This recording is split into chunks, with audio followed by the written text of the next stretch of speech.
Hei, bun găsit la un episod. Astăzi sunt un episod cu Dream League 2021. Cred că nu mai am postat de vreo 5 zile. Chiar n-am putut și cred că o să postez și mâine un episod. Încerc. Așa, mama. Vrem să dăm acum multe goluri, că un episod cu Dream League Benzema nu ne-a plăcut. Eu, dacă v-ați uitat acolo, haideți să dăm un live pentru Benzema. Dăm un like pentru Benzema, să nu-l dăm afară de la echipă. Benzema, haide, trebuie să te... Benzema ratează încă o ocazie extrem de mare. Benzema nu mai rateze ocazii extrem de mari. Cum apără portalul acesta? Da, am dat prost și eu corner. Benzema până acum a ratat o ocazie extrem de mare singur cu portarul. Cum mai v-am spus, dacă sunt până pe 15 ani, 40 de abonați, promovări și cu episoade, promovări. Băi, dar este offside. Și să dați acolo pe un clopoțel, să fiți atent când postez sau să îmi ziceți în comentarii dacă cine a prins clopoțelul. Îmi trebuie acolo în comentarii dacă ați apăsat clopoțelul și dacă vă dă notificare când postez. Și cred că vă place ce fac. Și cine îmi trimite acolo în comentarii ceva bine despre mine sau ceva așa, o să-i trimit și eu ceva acolo, un mesaj. Și chiar pot să-i dau și inima și un like la comentariu. Și o să fac la toate comentariile pe care mi le trimiteți. Și haideți să strângem până în ultimele 24 de ore peste 2 like-uri. Ar fi foarte, foarte bine. Și să dăm și la celelalte episoade like. Ce gol cu capul! Rosario dă foarte bine cu capul. Foarte bine acolo a dat Rosario cu capul. Trebuie să fie atent unde se duce.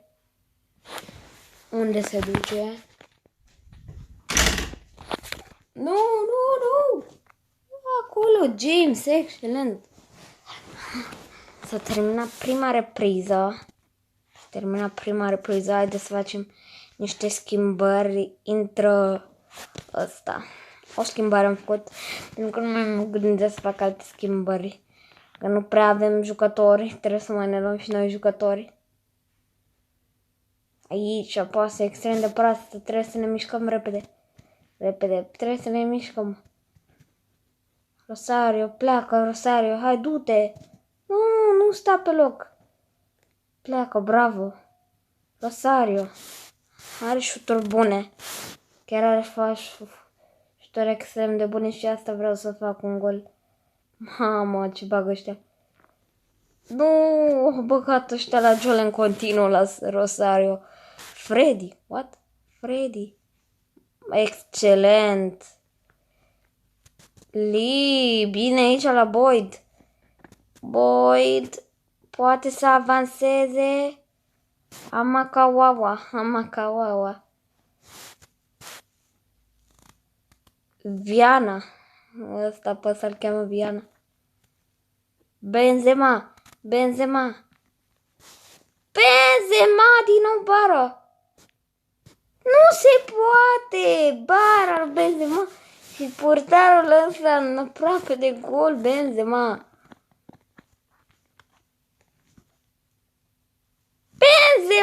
din nou. Benzema din nou are o zi proastă.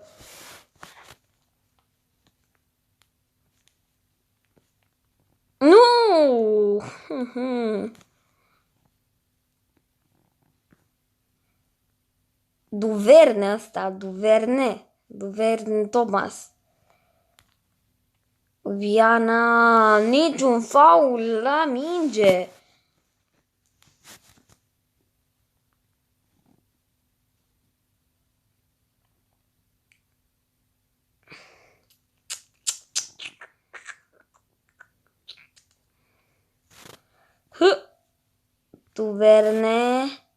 Duverne! Nu poate acolo să dea pase. Tot greșim pase.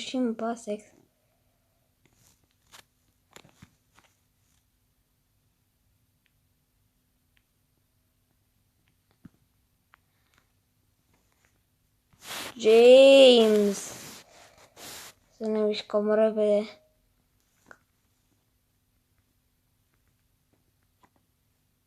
Că aici am vrea, aici o să încerc o pas la Boyd. Câștigăm și cred că ne asigurăm locul 1, suntem locul 2. Ne avem 3 winuri și un egal. Adică nu este așa de bine dacă nu făceam egalul ăla cum eram pe locul primul sau făceam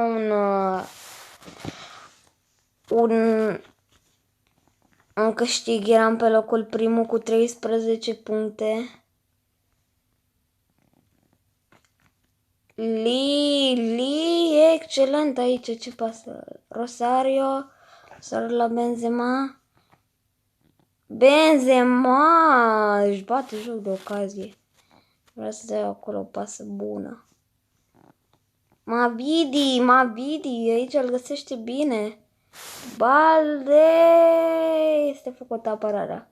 Clark, excelent. Excelent cum intervine și portanul nostru.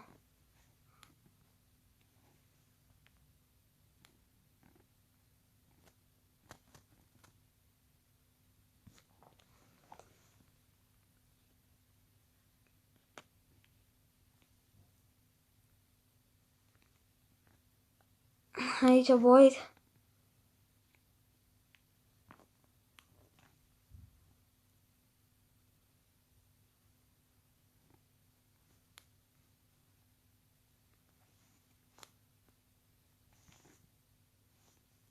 Li.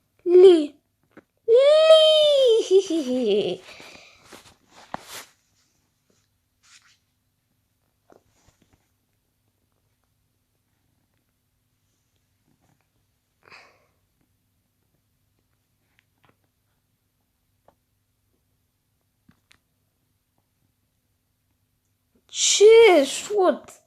Roșu, mamă, ce cum s-a înfuriat ăsta! Mamă, ăsta vrea să-i dau punct. Ce roșu direct!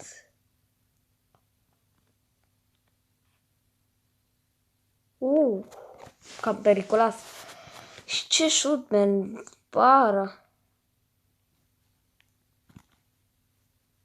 Benzema din nou ratează! Ăla a fost Boyd? Nici nu știu. Cred că ăla a fost Benzema pentru că mi-am dat seama după față, după păr. Hai Benzema, du-te! Benzema! Din nou! Nu, cred că Benzema mai poate. Acolo, Boyd, trebuie să plece, Boyd, poate să plece. Boyd! S-a accentat gata. Hai să vedem pe cine îl schimbăm. Avem un Gapa care îl schimbăm cu ăsta, cred că nu mai avem pe altcineva.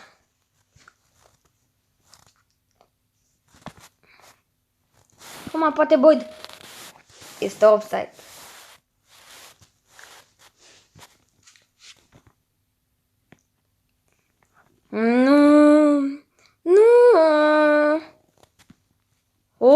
clar că era aproape de o greșeală.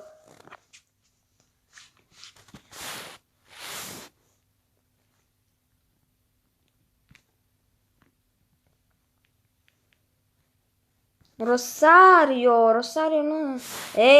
Nu! Nu! Excelent, Clark! Clark, excelent! Excelent! Cum apără în aceste minute, Clark?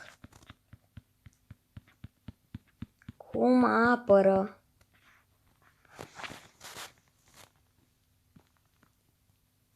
E un gol din mijlocul terenului? De cum era să intre.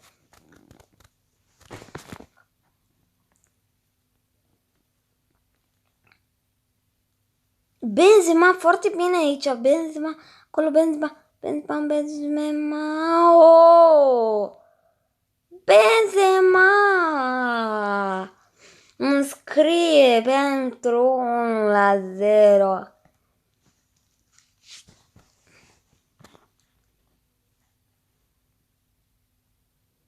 Benzema scrie pentru 1. Benzema aici o pasă surprinzătoare, dar trebuie mai ceasul. No, cum.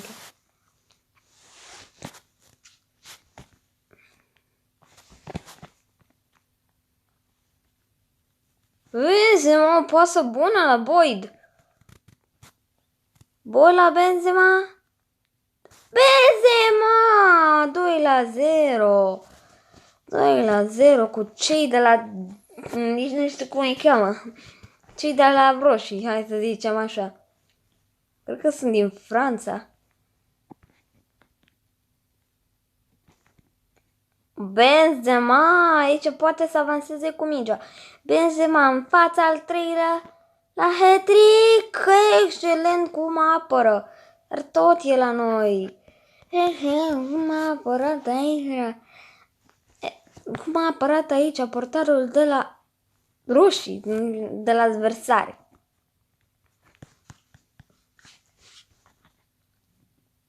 Acolo Benzema putea să închidă meciul. Dar cred că e decis meciul. Mai dacă se întâmplă să ne dau ăștia un gol până în minutul 85 și să ne... Că și eu să mai iau vreo 7 minute virtuale.